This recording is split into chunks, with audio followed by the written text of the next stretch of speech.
the paleontology. So the case made by the scientists is that the evidence of fossils shows that you have human evolution. And they trace out a history of human evolution from an ape-like being called Australopithecus up through various stages to supposedly modern man. And they will say that about, if you go back 2 million years, you would have this Australopithecus. They identify two types, basically, of Australopithecus: robust and gracile, which means lightweight. And then they will say that there is something called Homo habilis, which is some kind of slightly less ape-like entity. And then Homo erectus. This Homo erectus is an interesting sort of being. The general idea is that from the neck down, Homo erectus is entirely human in anatomy. And from the neck up, it looks rather like an ape, with very massive jaws, protruding brow ridges, very little forehead, and so on. So this Homo erectus lasted for about 1.5 million years, according to their records. And they'll say it died out about 300,000 years ago, roughly speaking. Then there is what they call Archaic Homo sapiens now, and that includes the Neanderthal man, which is perhaps the most famous of these beings. The Neanderthal man, though, oddly enough, had larger brains than modern human beings, but they looked much rougher in terms of their physical appearance. But then, as far as modern human beings go, supposedly they appeared on the scene about 35,000 years ago, as recently as that. And when they appeared with a highly developed culture, at least as far as cave dwellers go. That is, in Spain and France, there are paintings found on the insides of caves, and these paintings show a very high degree of artistic skill. Mainly they're paintings of animals, and they show perspective and very delicate shading and so on. And somehow they've lasted there for thousands of years, apparently because the climate in the caves is such as to preserve them. So that's the basic story that they tell. So as far as Vedic literature is concerned, the picture we have is interesting. As I was saying, in the Bhagavad Gita, in the verse where Krishna says that he spoke the message of Bhagavad Gita to the sun god, and this was passed down to Maharaj Ikshvaku and the different saintly kings. In the purport to that verse, Śrīla Prabhupāda points out that the events of Lord Krishna speaking the message of Bhagavad Gita to the sun god, which took place, of course, on the sun planet, occurred about 120 million years ago, at least. And Vaivasvata Manu has in fact been Manu for about that time. So Vaivasvata Manu, Vaivasvata simply means the son of Vivasvan, and his actual name is Shraddha-deva,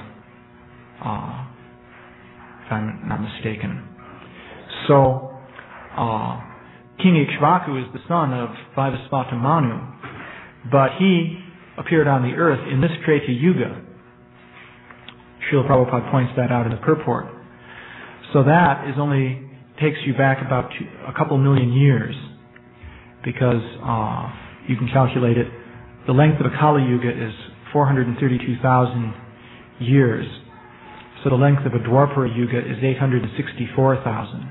So you go back 5,000, then 864,000, and then the Treta Yuga lasts, 3 times the Kali Yuga. So what's that? 1,200,000 96,000 years is the span of the Treta Yuga. So, at the beginning of that period, this Maharaj Ikshvaku was reigning on the earth. And not much is said about the history that occurred before then. Although various things presumably were going on.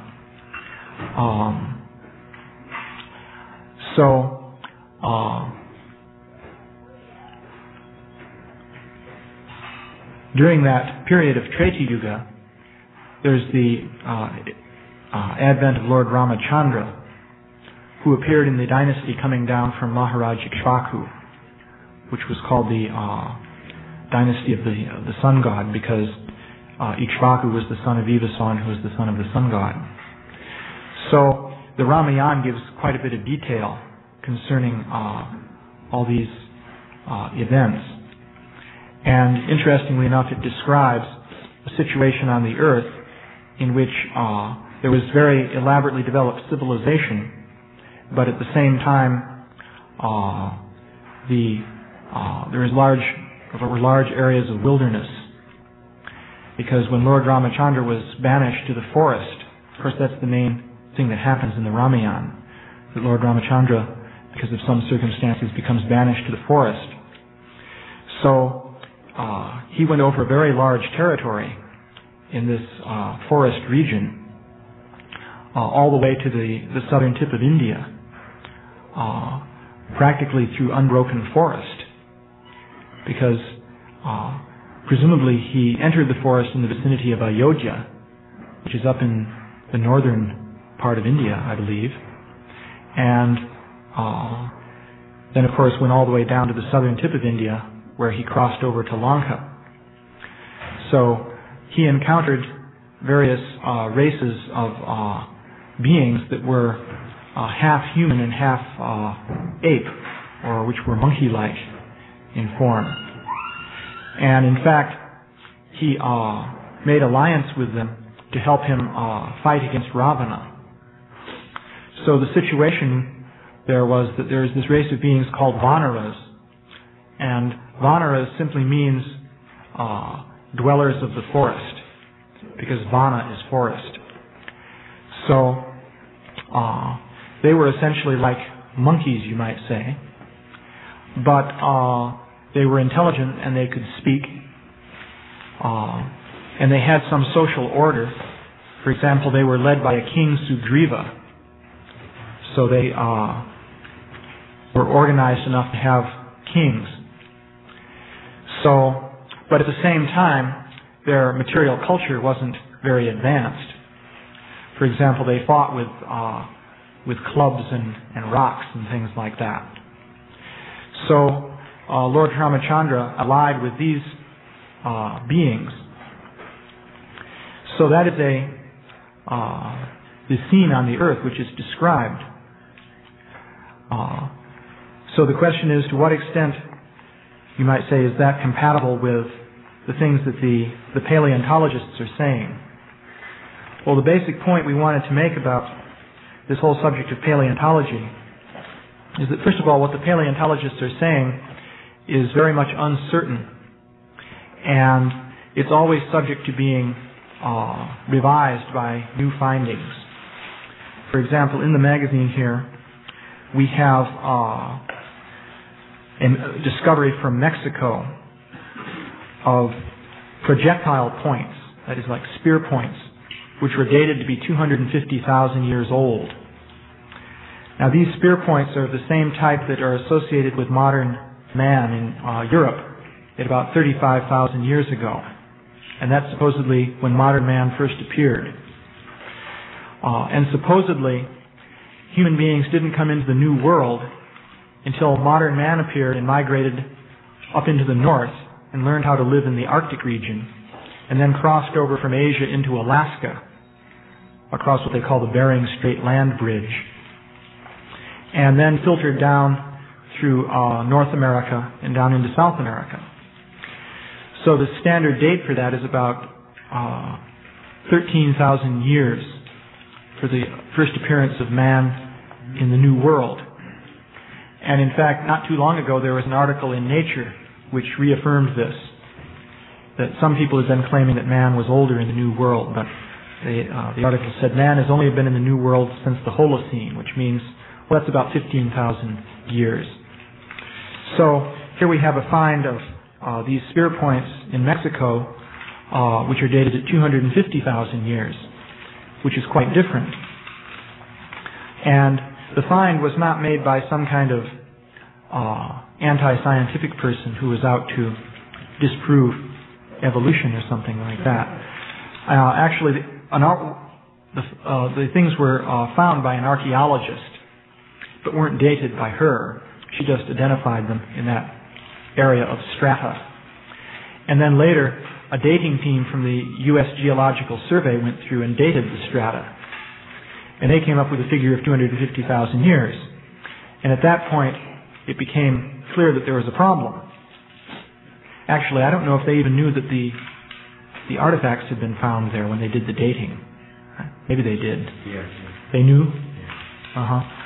So, in any case, the establishment rejected those finds, because a find like that would require quite a revision of the whole idea of evolution. To have modern man in America 250,000 years, when in the old world he wasn't there supposedly before 35,000 years. So that would be a big upset. So upsets like this are generally discouraged. And in fact, we actually called the lady who did the original investigation of these spear points, because we wanted to use a photograph in this magazine. You notice we didn't use a photograph.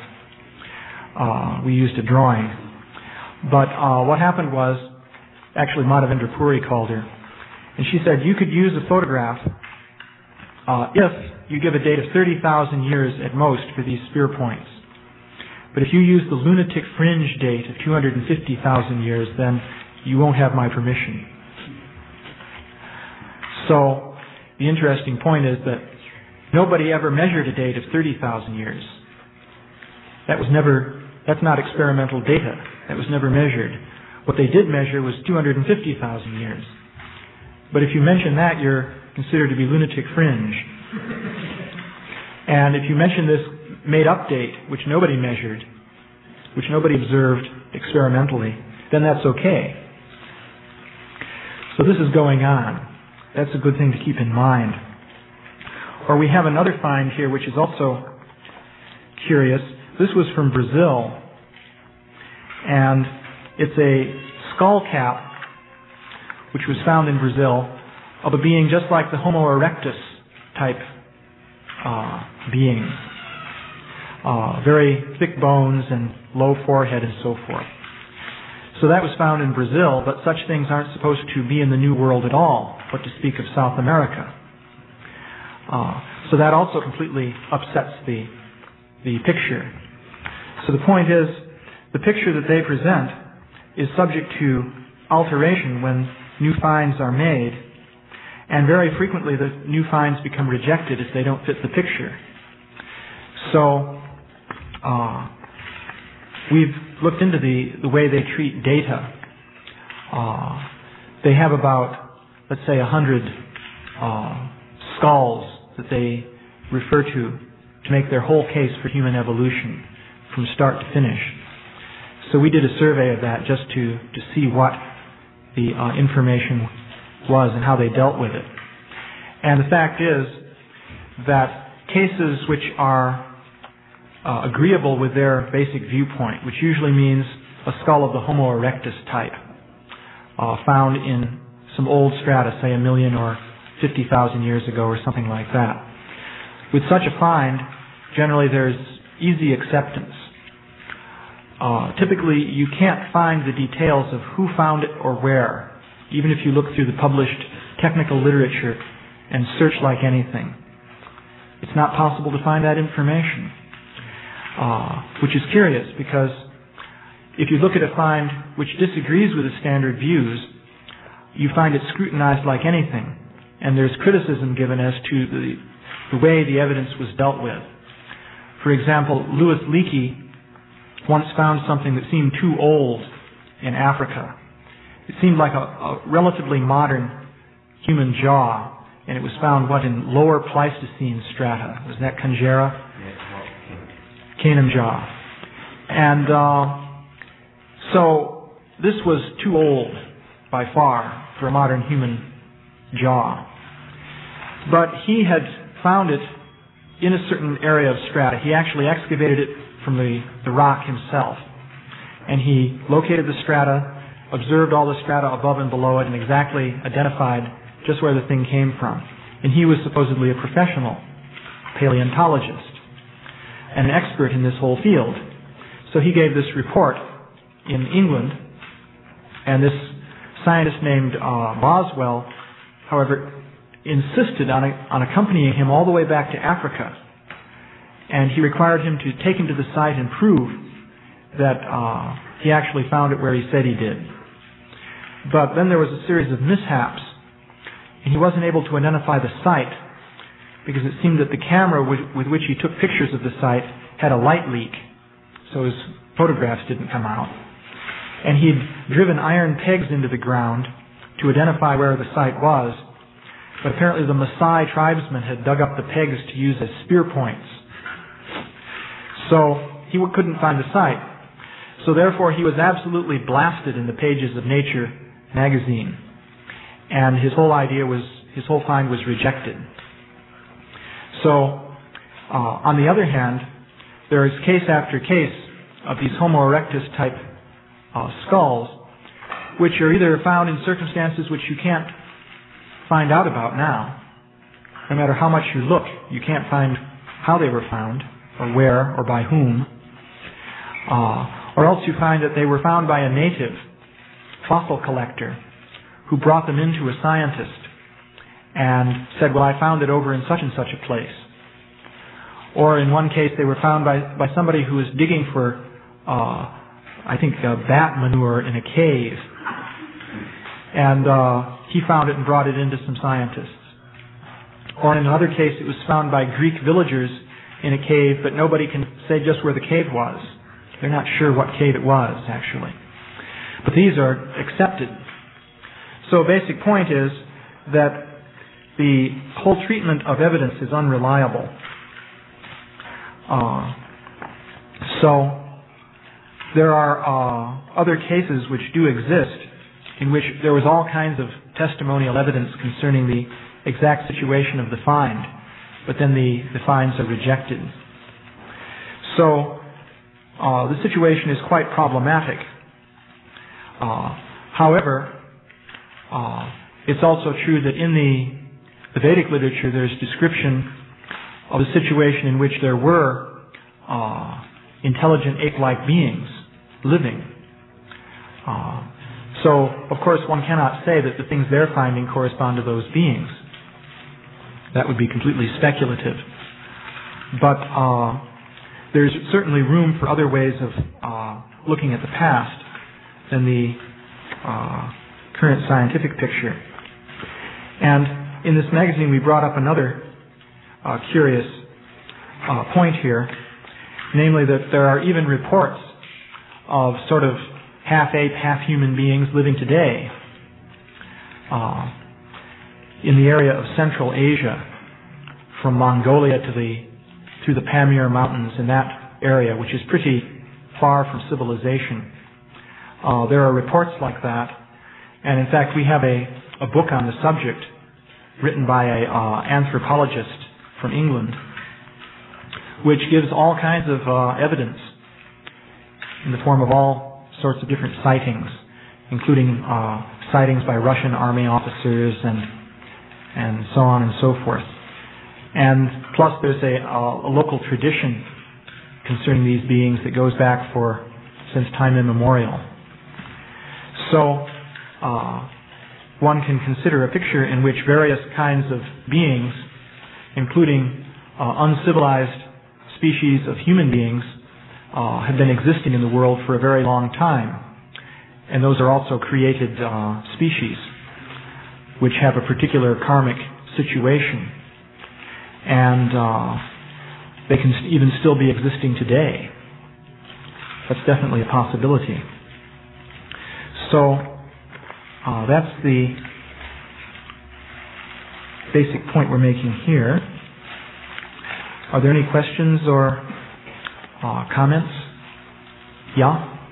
Is Śrīla Bhagavatam that man originated in India? Well, not that man originated in India. The main civilization was always centered in India and radiated out from there. How did man, they didn't go across the Bering Strait and they were already originated in the New World, in the Americas? How did it do that? When the world was created, it was just like animals and man was just sort of put everywhere? Well, you see, human beings came to the earth from higher planets. Face it, that is the viewpoint in the Vedic literature. King Ishvaku is an example. He's the son of Manu. It's not clear perhaps exactly where Manu is living, but he's the son of the sun god who lives in the sun. So the grandfather lives in the sun and the grandson lives on the earth. So if a being is going to come down to the earth from the sun, then certainly such beings could easily travel all over the earth. That is, the first human beings who came down were more like demigods than human beings. For them to travel anywhere on the earth would be no problem. They wouldn't need ships, they wouldn't have to walk on the land. Probably they had sufficient mystic powers to just fly through the sky in the demigod fashion. So it's the idea is that lower types of human beings were descended from the higher types through a process of degradation. It's exactly the opposite of the evolutionary idea. So now there are various descriptions in the Bhagavatam. The thing is, the Bhagavatam does not give very much chronology. That's been pointed out. The purpose of the Bhagavatam wasn't to give a chronological record anyway. So the main purpose of the Bhagavatam was to take out sections from ancient histories which had a significance with relation to Krishna's appearance on the earth, or which dealt with the pastimes of some particular great devotee. So there was no attempt really to give a detailed history going step by step, except in the 9th canto, which describes the dynasties leading right up to Krishna, since of course that's in relation with Krishna. But there are occasional mentions that are kind of suggestive. For example, it's mentioned that when Prithu Maharaj became the king on the earth, that was the beginning of organized towns and cities and organized agriculture and trade. That's actually mentioned in the Bhagavatam. And it's mentioned in some other Puranas. I've seen other references to it. So it doesn't say exactly how people were living before then. But, so at a certain point though, cities became organized. That doesn't mean that the people were barbaric before then. It may mean that they were so civilized, in fact, more or less it does mean that they were so civilized that they didn't need all these sort of official systems in order to keep their civilization in good running order. For example, in the Satya Yuga, it's described that most people were essentially yogis, and they spent most of their time meditating, and they would just eat fruits or something like that were readily available, and they wouldn't bother to build anything, practically not even a thatched hut. So of course they wouldn't leave any historical traces, but at the same time they were on what you could call super civilized platform. For example, they would memorize the Vedic literatures. That was standard in those days.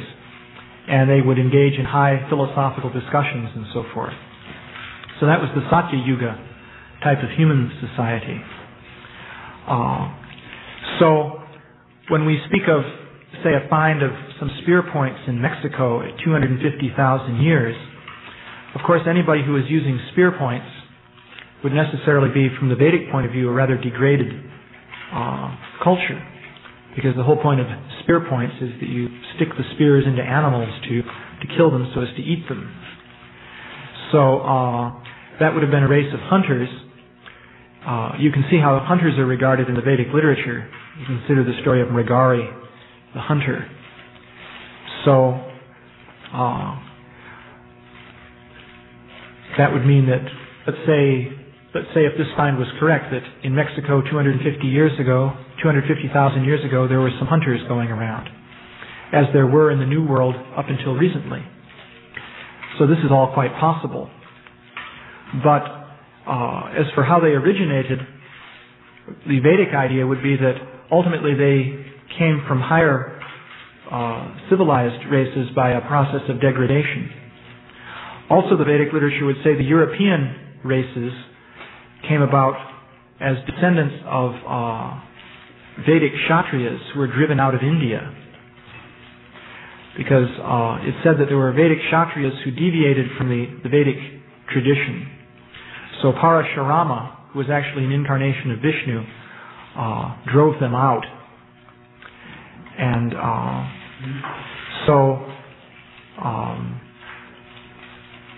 that's the explanation as to how Indo-European languages are spoken in Europe.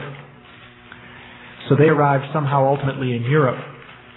And in due course of time, they appeared as Greeks and Romans and Goths and Vikings and so forth.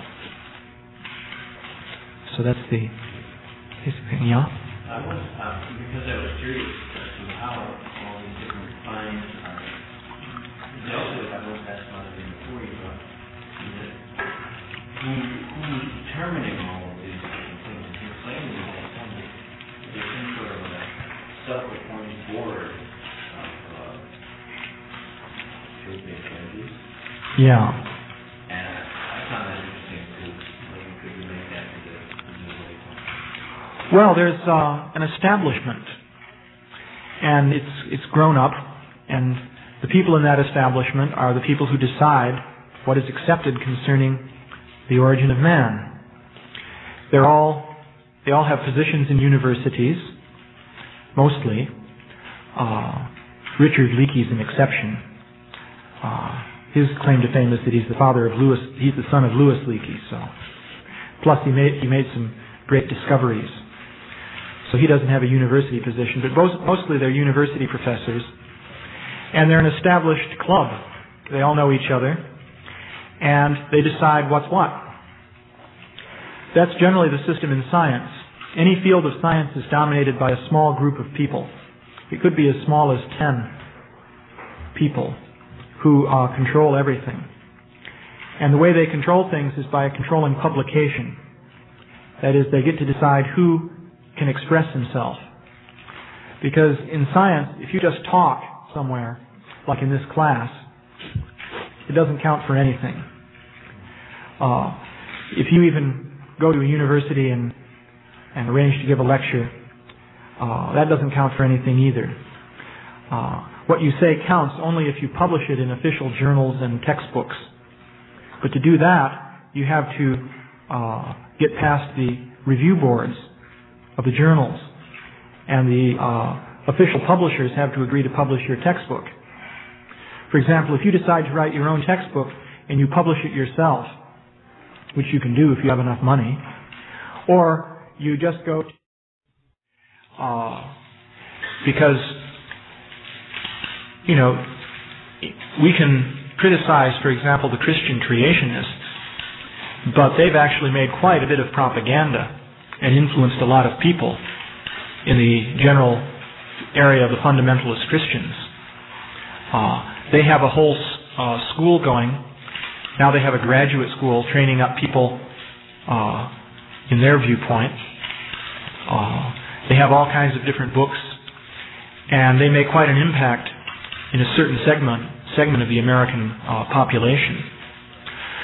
So it's a question of how much propaganda one makes, because these authorities can only control what people think if they're able to keep controlling the media of communication. So their method of control is they control things at the top in the universities, and then the establishment follows the universities with the teachers' colleges and the high school teachers and grade school teachers and so on. Plus then there are the popular magazines with their editorial staffs who are keyed in with the colleges and so on. So that's how the system works. But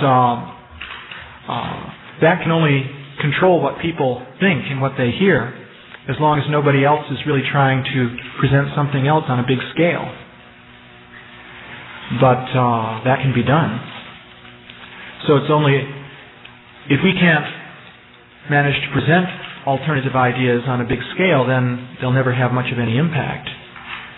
So in that case, one needn't bother really, as a matter of fact, because what's the use of presenting an alternative idea if nobody ever really hears about it? But if one makes a lot of propaganda, then it can have a big impact. Sounds rather mysterious. Well, yeah, there's politics. I recently went to this conference in Japan in mathematical biology, which was at least an experience to see how things work. And I would say the field of mathematical biology is fairly small, but I'd say that's controlled by about 10 people. And most of them were there at the meeting. And you could see they were a little clique of people. They all stood together in a group, and you could see they were deciding everything that was going to be done. And in that field, you have to please them if you're going to get anywhere. If you displease them, then just forget about it. You're just out. You don't exist. So that's the way it's done. Yeah? How's the reception to origins? Well, as far as these official scientific groups is concerned, I don't think there's been any reception of origins. You see, their policy is that if something is small and it doesn't pose much of an obvious threat, then the best strategy is to ignore it. Because the idea is you give credit to something if you respond to it. And so they'll say, well, we're the establishment, so if we respond to something, then that's a message to the people in general that that's something significant and worth responding to. So therefore, their policy is, as long as possible, don't respond to it. So they did this with the Christian creationists up to the point when the creationists started passing legislature in the U.S. Congress. Not the U.S. Congress, state legislatures, such as Arkansas and Louisiana. They passed bills restricting the teaching of evolution in schools, both in Arkansas and Louisiana. And they could do this because in those states there's a big fundamentalist constituency. So at that point, the scientific establishment changed its policy on the creationists, because up to then they'd been acting as though they didn't exist. And at that point, they started producing massive propaganda against them. But as far as origins is concerned, that doesn't exist. That's the situation, yeah? How much government intervention is involved in these groups of scientists who are deciding? Is there any like an independent thing? Do you have these cliques of scientists? Well, it's tied in with the government nowadays. Since World War II, science has been tied in with the government in a very big way. But that mainly deals with physical science. Because when it comes down to it, the government is more interested in bombs than anything else. Evolution is significant, but bombs are what they're really concerned about. But so in the area of physical science, there's big money, hundreds of millions of dollars. They build particle accelerators, as big as counties these days. They keep building them bigger and bigger, and you wonder what the limit's going to be. Pretty soon they're going to build a particle accelerator tube that goes around the equator or something. And but So there they have hundreds of millions of dollars, even billions. But in other fields, there's an establishment which is well represented on government levels. There's the AAAS, which is the American Association for the Advancement of Science. And they essentially govern science in America. And they're tied in with the government quite closely. They have their offices in Washington. And essentially, it's in a...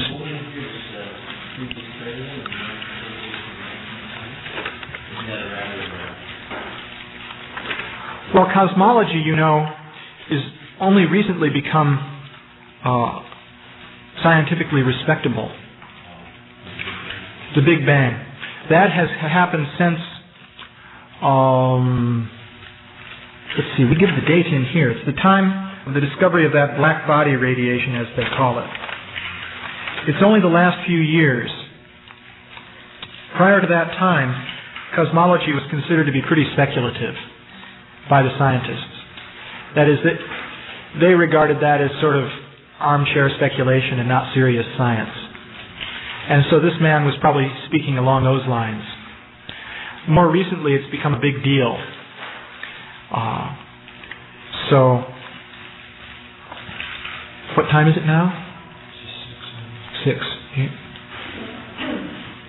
If we can get to the demigods originally, the demigods are supposed to be very beautiful and they're much more attractive than we are. Yeah. So how does it tie in? They have similar types of bodies that we do, don't they? Yeah.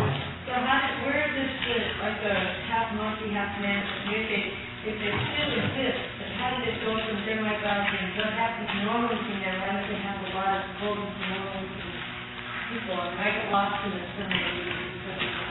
Well, as far as the remains are concerned, there are very few remains, first of all, of human-like beings at all. The total comes to about 100 skulls. So, how many Homo erectus skulls are those? They say about 25, 30 Homo erectus skulls. And Australopithecus? About 20. And so that covers about 50. And what are the rest? There's about, say, 40 transitional skulls. Archaic. Yeah. And then we have listed there, say, about 10 Neanderthal. So we've got about 10 Neanderthal in there and 40 transitional. So that's the situation. There are a couple of finds of skulls which are fully modern but unacceptably old. But there's not very much like that. There are finds of artifacts that are way too old. And some of these, as I was saying the other day, are found in circumstances that seem completely inexplicable. That is, artifacts found at times when supposedly mammals weren't even existing. As I was saying, the scientists, of course, totally reject this kind of find. But they even reject finds like this Castanedolo skull. This Castanedolo skull, I'll just describe that briefly. It's found in Pliocene deposits in Italy. So Pliocene came before the Pleistocene, so that means more than 2 million years ago. So that means older than most of the Australopithecus beings, which were like apes, basically. So now the scientists will say that the reason they don't argue that the bones were found at the level of Pliocene strata. They agree that that's no doubt true. But they will say that the way they got there was that it was a grave, and people dug down and put the body at that level and filled up the hole. It's what they call an intrusive burial. So that's their argument. However, the original discoverers say that they saw the strata above a skeleton, and the strata weren't disturbed, because if you're going to dig a hole, you have to dig all the way down through. So all the strata should be disturbed above the body. But still someone could argue, well, maybe they didn't look closely enough. Maybe they really were disturbed. But then another point was the bones were broken and scattered along that horizontal level. That is, at a certain level marked Pliocene, the bones were scattered over 30 feet or something? Was it? Well, there are different findings. One was about 60 feet to another. But among the findings, say, of the child and the man skull, they were scattered over some small area. They didn't specify. But they were scattered. Yeah. They weren't all together in a piece. No, they were scattered. And the skull was broken of the lady? Yeah. Yeah. So one can ask, if it was a burial, how did the body get like that? Because normally you wouldn't dig a really wide hole and then cut up the body into hunks and scatter it and then fill all that in. Normally one wouldn't do that. And the skull was, that we have a picture of here. Part of it is missing. That's this picture. The facial part is missing, apparently. So, why is that? If it was a burial. So, this is an example. But there are very few examples like that. So, that's the kind of evidence that exists. And there are, as I say, artifacts that are unusual, but there are very few of those also. That's the situation. Well, one more. We better stop. I'm just curious. There are various methods of dating. Are they accurate or are they completely off the wall? Oh, that's a whole subject. I don't know if I should go into dating now. But well, there are definite problems with the dating methods. I would say that dating methods can only be significant on a statistical basis, because any given date could be completely off. That's definitely proven. And it's a whole scandal, actually, because dates are often rejected because they don't fit any reasonable picture at all. So they just reject those values. And if dates do fit a reasonable picture, they accept them. But that's not the way you're supposed to treat evidence. Just like if you do a college physics lab, and you're supposed to measure a certain value, and in the books it comes out to a certain number. If every measurement you make that comes close to that, you write down, and every measure you make that goes away from that, you ignore, and that's known as cheating. So, but that's done with these dates. However, so if they have any significance, it's on a broad statistical level. That is, if you do 100 dates of one hunk of rock, and they average around a certain mean value, then that may tell you something. But one date doesn't tell you anything. I better stop here.